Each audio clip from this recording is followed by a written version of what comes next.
কানে যদি না শুনতাম ঝামেলা ছিল না একেবারে না শুনলে তো মহাবিপদ। সামান্য যদি কম শোনেন তাইলে আপনি এলাকার লোকের জামাই দিতে পারবেন না। আপনার কত সুন্দর নাম হাকিকাতে আপনার আব্বারে গেছে, নাম হয়ে গেছে হচ্ছে আব্দুল আজিজ, সুন্দর নাম না? কিন্তু কানে যদি একটু কম শোনে এত সুন্দর নাম ধরে কেউ ডাকবে না। আপনার নামের আগে ঠসা যোগ করে বলবে ঠসা আজিজ। আপনার নাম পাল্টিয়ে ফেলবেন।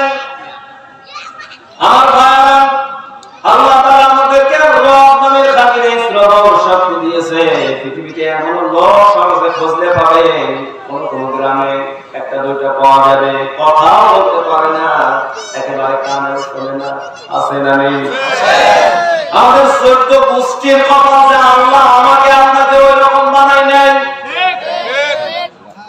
আমার ভাই, 5 নম্বরে আল্লাহ বলেন, আমি আল্লাহ তোমাকে আর একটা বড় নিয়ামত দিয়েছি, ওইটা হচ্ছে বিবেক শক্তি।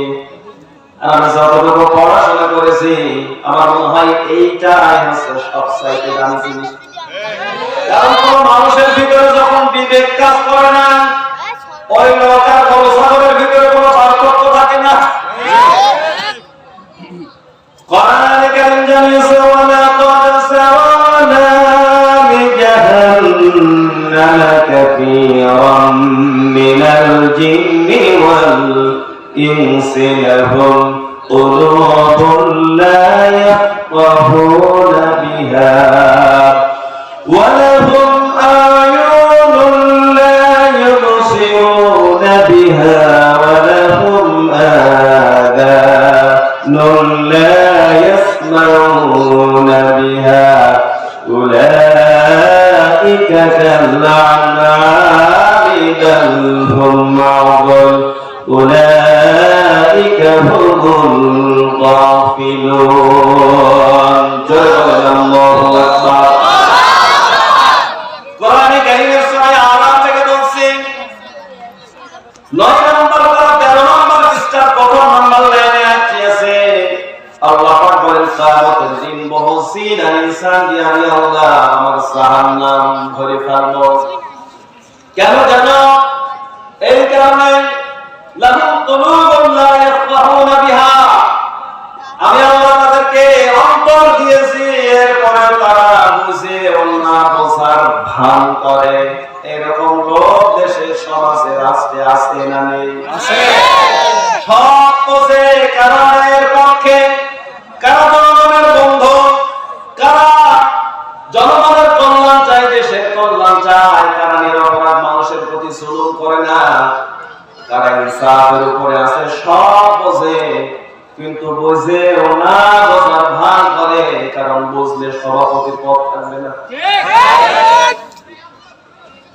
ওয়ালাহুম আ'য়ুনুন লা ইউবসিরুনা বিহা, আল্লাহ ওদের সওয়াব দিয়েছে, ওরা দেখে না দেখার ভান করে। ওয়ালাহুম আযানুন লা ইয়াসমাউনা বিহা, ওদের শ্রবণ শক্তি আমি আল্লাহ দিয়েছি, এরপরেও শুনেও না শোনার ভান করে। এরকম আছে না নেই? আল্লাহ বলেন, যারা বুঝে বুঝলো না, দেখে দেখলো না, শুনে শুনলো না, উলাইকা কাল্লানামি বাল হুম আযাল উলাইকা হুমুল গাফিলুন। জোরে বলেন আল্লাহু আকবার। আল্লাহ তাআলা বলেন, যে দেখে দেখলো না, বুঝে বুঝলো না, শুনে শুনলো না, আল্লাহ বলেন উলাইকা কাল্লানাম, এর উপমা হচ্ছে চতুষ্পদ জানোয়ারের মতো, বাল হুম আযাল, গরু ছাগল কুত্তা ভেড়া না। আল্লাহ বলেন ওর অবস্থান এর চাইতেও খারাপ। এই জন্য বিবেক যদি কাজ না করে, ওই লোকটার গরু ছাগলের মধ্যে কোনো পার্থক্য নেই, ওই লোকটার অবস্থান তখন কুকুর শিয়ালের থেকে অনেক নিকৃষ্ট।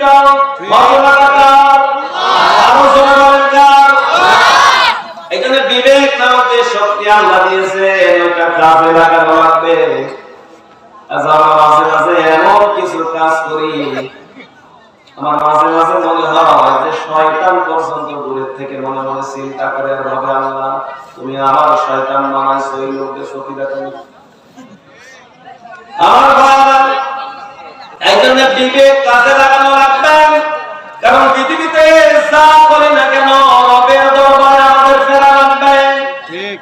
সুম্মা ইলাইহি তুরজাউন সুম্মা ইলাইনা রাজিউন সুম্মা ইলাইহি তুহশারুন। আর কারণ জানেছে মাতব ভাই কারণ ভাই টাকা পয়সা কর্তৃত্ব ক্ষমতা তুমি যাই অর্জন করো না কেন ফাইনালি আমি আল্লাহর কাছে তোমাকে ফিরে আসা লাগবে। আমার ভাই মৃত্যু নামক বাহনা করে দুনিয়া থেকে আমরা বিদায় হয়ে যাব। টাকা পয়সা কর্তৃত্ব ক্ষমতা কোন কিছু দিয়ে জমিনে টিকে থাকা যাবে না। মৃত্যু নামক জিনিসটা থেকে পালানোর কোন সুযোগ নেই। আল্লাহ রাব্বুল আলামিন বলেন ওয়াজাআত সাকরাতুল মাউতি বিল হাক্কি যালিকা মা কুনতা মিনহু তাহিদ। আল্লাহ বলেন অবশ্যই মৃত্যুর যন্ত্রণা সত্য, মৃত্যুর স্বাদ আমাদেরকে গ্রহণ করা লাগবে। মৃত্যু নামক জিনিসটা থেকে পালাইতে চাইলে কঠিনকালে আমরা পালাতে পারবো না। আল্লাহ রাব্বুল আলামিন বলেন কুল ইন্নাল মাউতাল্লাযী তাফিরুনা মিনহু ফাইন্নাহু মুলাকীকুম। তোমরা মৃত্যু নামক জিনিসটা থেকে পালানোর চেষ্টা করো না। ফাইন্নাহু মুলাকীকুম মিন জিবিল মিছিম। মৃত্যুর সঙ্গে অবশ্যই তোমাদের মোলাকাত হবে, সাক্ষাৎ হবে। মৃত্যু থেকে পালানোর কোনো সুযোগ নাই। আমার ভাই আল্লাহ বলেন আইনামা তাকুনু ইউদরিকুমুল মাউত ওয়ালাউ কুনতুম ফি বুরুজিন মুশাইয়াদা। শিশা নির্মিত কোন অট্টালিকার মাঝে, প্রাসাদের মাঝে যদি আত্মগোপন করো এরপরেও মৃত্যু তোমাদেরকে ধরবে, ঠিক কিনা? আমাদের ভিতরে একটা জিনিস আছে, সেইটার নাম হচ্ছে রূহ। নাম কি? এই রূহ নামক জিনিসটা যখন আপনার শরীর থেকে খাসা থেকে বের হয়ে যাবে তখন আপনার নাম আর আব্দুর রহিম কেউ বলবে না, আপনার তখন সবাই এই নামে ডাকবে যে লাশ। কথা বললেন? আপনার পরিচয় তখন কি? লাশ। আমার ভাই আল্লাহ রাব্বুল আলামিন এই যে ভিতরে রূহটা দিলেন, এই রূহটা যত সময় চলবে থাকবে তত সময় কথা বলবো, চোখ নড়বে, হাত নড়বে, পা নড়বে, মনের ভাব প্রকাশ করবো। রূহটা যখন বের হয়ে যাবে দুনিয়ার সব মাতবাড়ি শেষ। কথা বললেন না কেন? এই যে রূহটা আপনি যদি টাকা দিয়া পয়সা দিয়া এইটাকে নিজের নিয়ন্ত্রণে রাখার চেষ্টা করেন, আমার ভাইরা মন থেকে বলেন তো এইটাকে সম্ভব নাকি? কারণ এই রূহটা দুনিয়ার কারো কথা শোনে না, কথা শোনে আইন মানে কার? আরো জোরে বলেন কার?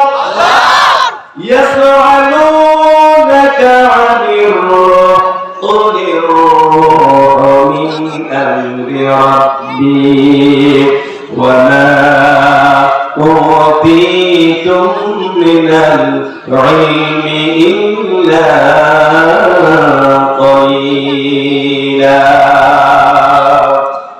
সূরা বনী ইসরাঈল থেকে শোনাচ্ছি, আল্লাহ বলেন নবী আপনার কাছে মানুষ জানতে চাইবে, প্রশ্ন করবে, জিজ্ঞাসা করবে রূহটা কি জিনিস। আপনি মানুষদেরকে বলুন রূহ ওই জিনিস যা সব সময় তার রবের নির্দেশ মানে। সুবহানাল্লাহ।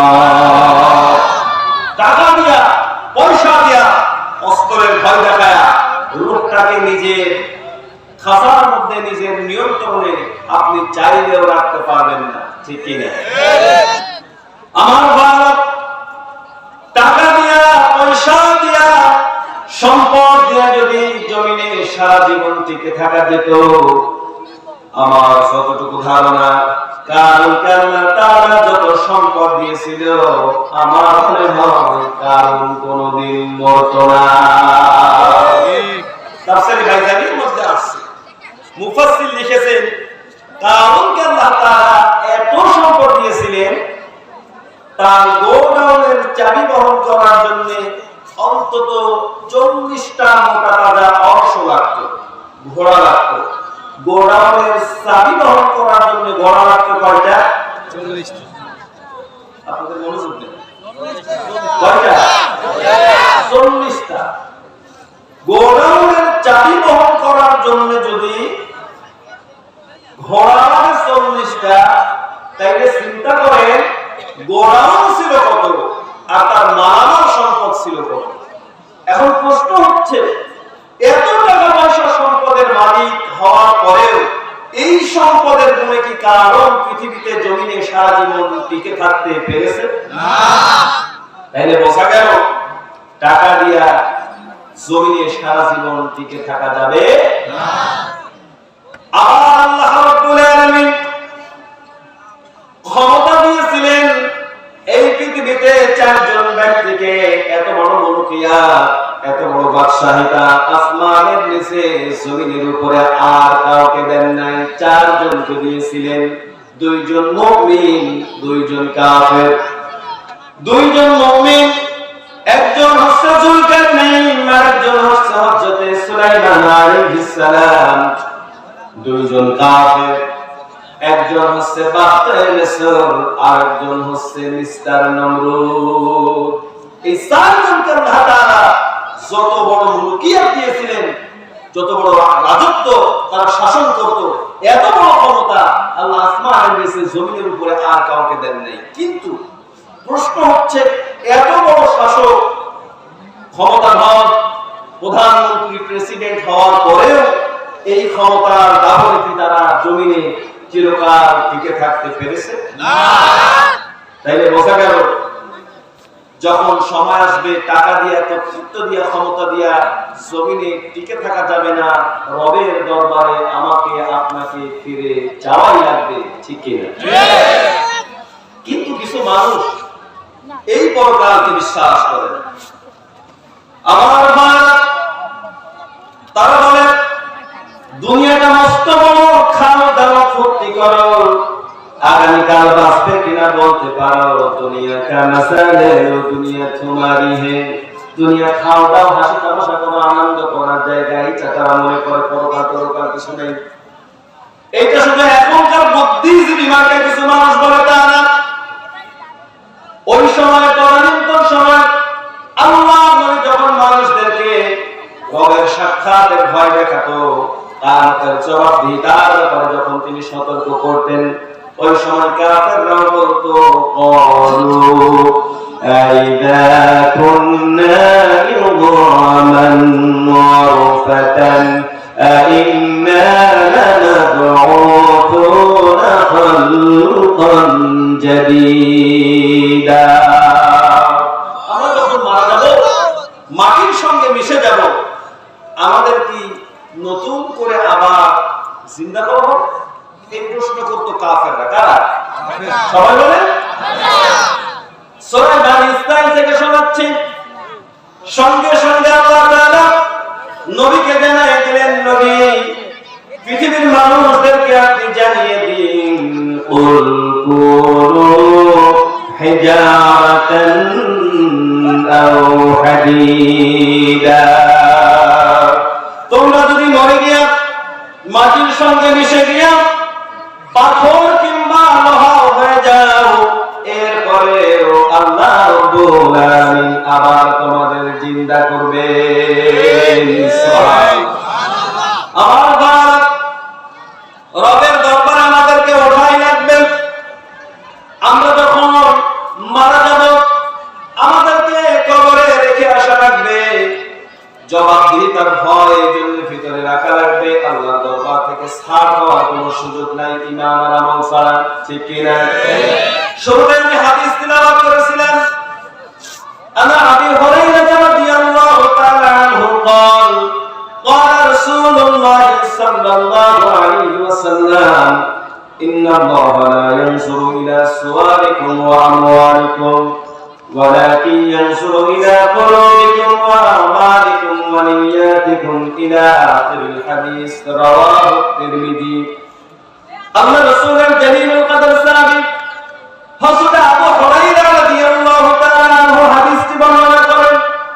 আল্লাহ নবী বলেন, সাহাবীরা শোনো, কিয়ামতের দিন কোন মানুষ তার আমলের গুণে, সাহাবীরা শোনো, কিয়ামতের দিন কোন মানুষ তার চেহারা গুণে জান্নাত পাবে না। আল্লাহ তাআলা কিয়ামতের দিন কারো চেহারা দেখবে না। দেখবে নাকি? না। আমার ভাইরা, আমি যতটুকু পড়াশোনা করছি, যদি চেহারা দিয়ে আল্লাহ তাআলা কিয়ামতের দিন জান্নাত দিত, তাইলে সবার আগে জান্নাতের সিঁড়ি কোথায় বসে আবু লাহাব সবরি কলা খাইতেন। ঠিক তাফসীরে বাইজানির মধ্যে আসছে, আল্লামা ইমাম নাসিরউদ্দিন বাইজানি রাহমাতুল্লাহ আলাইহি সূরা লাহাবের তাফসীরের মধ্যে লিখেছেন। কোন সূরা? সূরা লাহাব। মুখস্থ আছে আমাকে? আছে। আমার ভাই, সূরা লাহাবের তাফসীরের মধ্যে মুফাসসির লিখছেন, এই যে লাহাব, আবু লাহাব নামে আমরা যাকে চিনি, এর মূল নাম কিন্তু মূলত আবু লাহাব ছিল না। এর মূল নাম ছিল আব্দুল উজ্জা বা আব্দুল শামস। আবু জেহেলের মূল নাম ছিল আবুল হিকাম, বুদ্ধির পিতা। কিন্তু মূর্খতাপূর্ণ কর্মকাণ্ড করার কারণে আল্লাহর নবী তার নাম পরিবর্তন করে রেখেছিলেন আবু জেহেল। তুমি বুদ্ধির পিতা নও, তুমি মূর্খের পিতা। কিন্তু আবু লাহাবের নাম আল্লাহর নবী না, স্বয়ং আরশের মালিক আল্লাহ নিজে পরিবর্তন করলেন। কোরআনে তাকে লাহাব বলে ডাকলেন, তাব্বাত ইয়াদা আবি লাহাবি ওয়া তাব মা আগনা আনহু মালুহু ওয়া মা কাসাব। জোরে বলেন আল্লাহু আকবার। আবু লাহাব বলে আল্লাহ কোরআনটাকে সম্বোধন করলেন কেন? তার মূল নাম ছিল আব্দুল উজ্জা বা আব্দুল শামস। যতটুকু পড়াশোনা করছি, আল্লাহ তাকে লাহাব বলে সম্বোধন করেছেন এই কারণে। লাহাব শব্দের শাব্দিক অর্থ হচ্ছে অগ্নিশিখা। লাহাব মানে অগ্নিশিখা। সবাই বলে অগ্নিশিখা, আগুন। আগুন, আগুনের মতো ডগডগনি চেহারা ছিল তার, দুধে আলতা।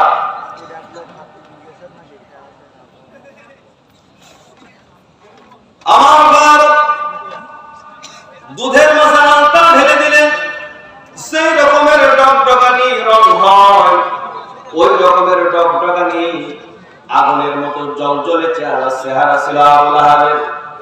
কিন্তু আমার ভাইরা, এখন প্রশ্ন হলো, এত সুন্দর চেহারা হওয়ার পরে আবু লাহাব কি কিয়ামতের দিন তার এই চেহারা দেখায় জান্নাত পাবে নাকি? না। আমার ভাই, লা ইয়ানসুরু ইলা সুওয়ারিকুম ওয়া আমওয়ালিকুম। আল্লাহ নবী বলেন, কিয়ামতের দিন কার কত টাকা পয়সা, কার কত সুন্দর চেহারা, কার কত বিঘা জমি জমা, কে কতটুকু পড়াশোনা করছে, কিয়ামতের দিন এইগুলো কোন কাজে আসবে না। কিয়ামত তো দূরের কথা, ইসলামী বিশ্ববিদ্যালয় থেকে 7 বছর পড়াশোনা করেছি, হাদিসের উপরে অনার্স মাস্টার্স করেছি, তাফসীরের উপরে জামিন করেছি, এখন একটা কলেজের লেকচারার আমি। আমার ভাই, আমার বয়স যখন 60 বছর হয়ে যাবে, সরকার আমাকে অবসরে পাঠিয়ে দেবে। অনেক পড়াইছো, আর দরকার নাই, বাড়ি যায় মুড়ি মাখায় খাও। কথা বলেন না কেন? আমার ওই ফার্স্ট ক্লাস পাওয়া বিশ্ববিদ্যালয় থেকে অর্জন করা সার্টিফিকেট দিয়া ওই সময় মুড়ি বিক্রি করার ঠোঙা বানানো ছাড়া কোনো কাজে লাগবে না, ঠিক কিনা? কিয়ামত তো দূরের কথা, এই যোগ্যতার সনদ, টাকা পয়সা, সৌন্দর্য কিয়ামতের দিন কোন কাজে আসবে না। আমার ভাই, ওয়ালাকিন ইয়ানজুরু ইলা কুলুবিকুম। এক নম্বরে কিয়ামতের দিন আল্লাহ তাআলা দেখবেন মানুষের অন্তর।